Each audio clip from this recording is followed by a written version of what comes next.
बिस्मिल्लाहिर्रहमानिर्रहीम। लाखों करोड़ों दुरूदो सलाम मोहम्मद मुस्तफ़ा सल्लल्लाहु अलैहि वसल्लम और आले मोहम्मद पर। मैं हूँ उमर दराज गोंदल। एक शहबाज हुकूमत के लिए तो बुरी खबर है ही, इसमें कोई शक वाली बात नहीं है, लेकिन ये पाकिस्तान के लिए भी कोई अच्छी खबर मैं आपको नहीं बताना चाहता। आप जानते हैं कि शहबाज शरीफ हुकूमत आजकल दरखास्तें डाल रही है। कभी वो कहते हैं असम्बली की मुद्दत आगे चली जाए, कभी वो कहते हैं इलेक्शन आगे चला जाए, कभी वो कहते हैं जी इमरान खान काबू हो जाए। तो उनके पास अपना तो कुछ बेचने को है नहीं, तो हर वक्त वो नई से नई चीज़ के अंदर होते हैं।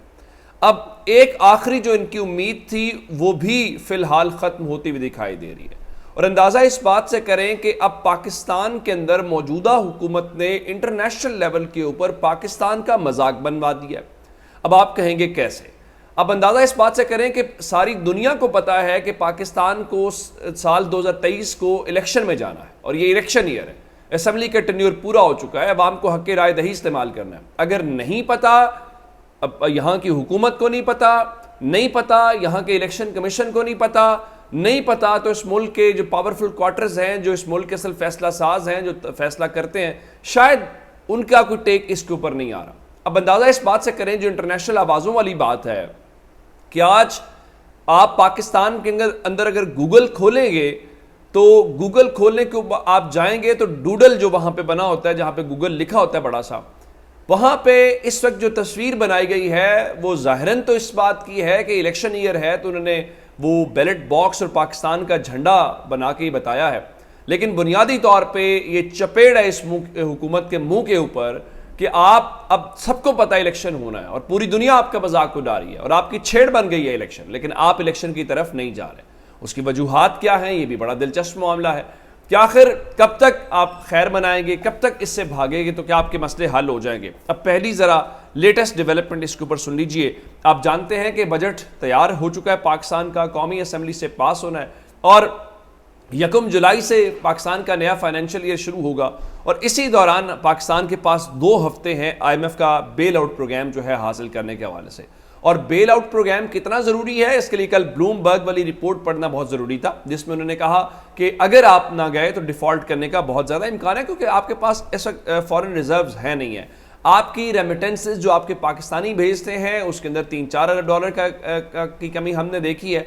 तो ये वो सारी सूरत हाल है। अब इनकी आखिरी उम्मीद ज़रा मैं आपके सामने जियो न्यूज़ की खबर रखता हूँ, जिससे आपको और एक और बात बताऊँ। 22 जून तक एग्जीक्यूटिव बोर्ड की मीटिंग्स हैं उनके IMF की, उसमें पाकिस्तान का नाम शामिल नहीं है। अगली बात सुने, पाकिस्तान में इंटरनेशनल मॉनिटरिंग फंड यानी IMF की नुमाइंदा का कहना है कि बजट तजावीज़ में टैक्स नेट को वसी करने का मौका गवा दिया। ये जंग की खबर है, वो ज़रा और तरह से करते हैं, ज़रा उसको ठंडा करने की खबर या खबर का पहलू बदलने की। असल खबर क्या है, IMF ने पाकिस्तान के नए माली साल के बजट के ऊपर अदम इत्मीनान का इजहार कर दिया है, और इसका मतलब यह है कि अब उन्होंने दरख्वास्त अमली तौर पे आपकी मुस्तरद कर दी है। उनके मुताबिक जो बजट वो चाहते थे आपने वो बजट नहीं दिया, और उनकी जो नुमाइंदा है पाकिस्तान के अंदर, उन्होंने रॉयटर्स से गुफ्तगू की है और कहा है कि पाकिस्तान ने माली साल 2024 के बजट मुसव्वदे में टैक्स वसूलियां बढ़ाने का जो मौका है वो गंवा दिया है। और उनके मुताबिक IMF का स्टाफ पाकिस्तान के साथ पॉलिसियों पर बातचीत करता रहता है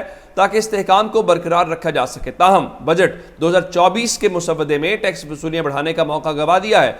उनके मुताबिक नए टैक्स अखराजात की तवील फरिक्स टैक्स के निज़ाम की शफाफियत को मजीद कम करती है, और बेनज़ीर इनकम सपोर्ट प्रोग्राम से फ़ायदा उठाने वालों के लिए दरकार वसाइल में भी कमी पैदा होती है।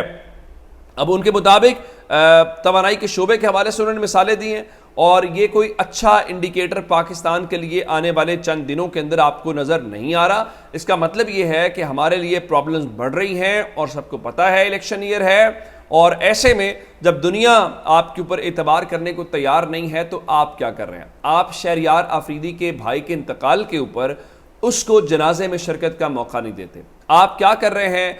आप ये कर रहे हैं कि कराची में आज इलेक्शन है, और इलेक्शन में एक अक्सरियती जमात है जिसमें जमात इस्लामी और तहरीक इंसाफ है, और आप उनको जीतने नहीं दे रहे। आप कहते हैं जी इस बुनियाद के ऊपर आप नहीं मेयर बनेंगे कि आपके पास नंबर ज़्यादा है, बल्कि इस बुनियाद के ऊपर बनेंगे कि हमारी तरफ से आपका अप्रूवल है कि नहीं है। अब इस बारे में क्या किया गया? गो के रात को नईमुर रहमान साहब फरमा रहे थे कि हमने पूरी प्लानिंग कर ली है, मेयर हमारा ही बनेगा, लेकिन पीपल्स पार्टी वाले बहुत तेज़ हैं। और वो आज सईद गनी कह रहे थे जी हमने 2 मौक़ों के ऊपर अपने मेयर और डिप्टी मेयर्स की मुहिम के सिलसिले में अपने अरकान को इकट्ठा किया, 100% हाज़िरी यकीनी बनाई। नेमो रहमान जो है वो एक मरतबा भी अपने अरकान को जमा नहीं कर सके और उसका नतीजा बहुत वाज़ेह है। बात यह है जब आप लोगों को गिरफ्तार कर रहे हो, पकड़ रहे हो, फिर आप कहें देखें जी वो फलां बंदा तो आए ही नहीं है। फ्री छोड़ें लोगों को, उनकी अपनी आज़ादी से फैसले करने दें, फिर बात करें। आप मेयर बन जाएंगे लेकिन पीपल्स पार्टी जो मुंह के ऊपर कालक मल रही है ये कैसे उतरेगी? ये एक बड़ा दिलचस्प सा पहलू है। अंदाज़ा, इसके अलावा एक और अंदाज़ा लगाइए कि आज आपका इलेक्शन है लेकिन इलेक्शन के सिलसिले के अंदर बताया गया है कि हॉल के अंदर सिर्फ और सिर्फ जो सरकारी मीडिया है, पीटीवी है, वो होगा। आर्ट्स काउंसिल हॉल के अंदर जहां पे आज पोलिंग होनी है वहां पे मीडिया को अलाउ नहीं किया जा रहा। उनको कहा जा रहा है कि आप तमाम जो लोग हैं वो इलेक्ट्रॉनिक और प्रिंट मीडिया हॉल के बाहर से कवरेज कर सकता है, अंदर से नहीं कर सकता। अंदर से करेगा तो हकायक पता चल जाएंगे। तो हकायक तो छुपाने हैं, कौम को हकायक तो पता नहीं लगने देने। और आप इन चीज़ों में पड़े हैं और आपको ये नहीं पता कि आपका दुश्मन कहाँ पे खड़ा है। मैं आपको एक मिसाल देना चाहता हूँ कि अमेरिका के इस वक्त जो कौमी सलामती के मुशीर हैं, नेशनल सिक्योरिटी एडवाइज़र, वो इस वक्त इंडिया के दौरे के ऊपर हैं और वो ये बता रहे हैं जी हम अमेरिका और भारत के दरमियान दिफा, हाई टेक जैसे आम शोबों में तजारत को आसान बनाने में हायल रुकावटों को दूर करने के लिए तैयार है। उसकी वजह बताना चाहता हूँ। उसकी वजह यह है कि 22 जून से नरेंद्र मोदी जो हैं वो अमेरिका के दौरे के ऊपर जा रहे हैं।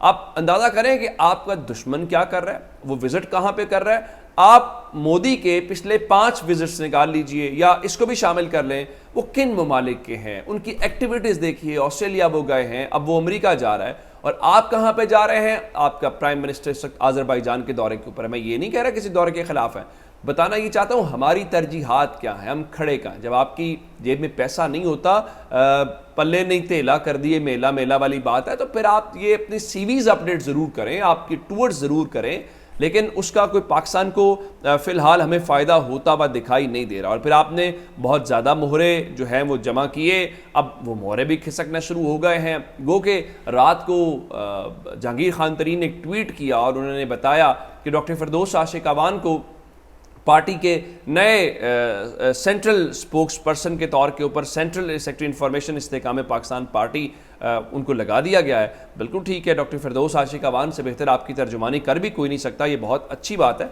लेकिन वो जो मोहरे हैं, आप जानते हैं कि महमूद मौलवी जो हैं वो थे जिन्होंने इनके साथ फवाद चौधरी के साथ मिल के एक प्रेस कॉन्फ्रेंस की थी और उस प्रेस कॉन्फ्रेंस से हमें आइडिया ये हुआ था कि शायद अब ये आगे चलेगा, लेकिन उनके मुताबिक अब ये सूरत हाल वाज़े नहीं है।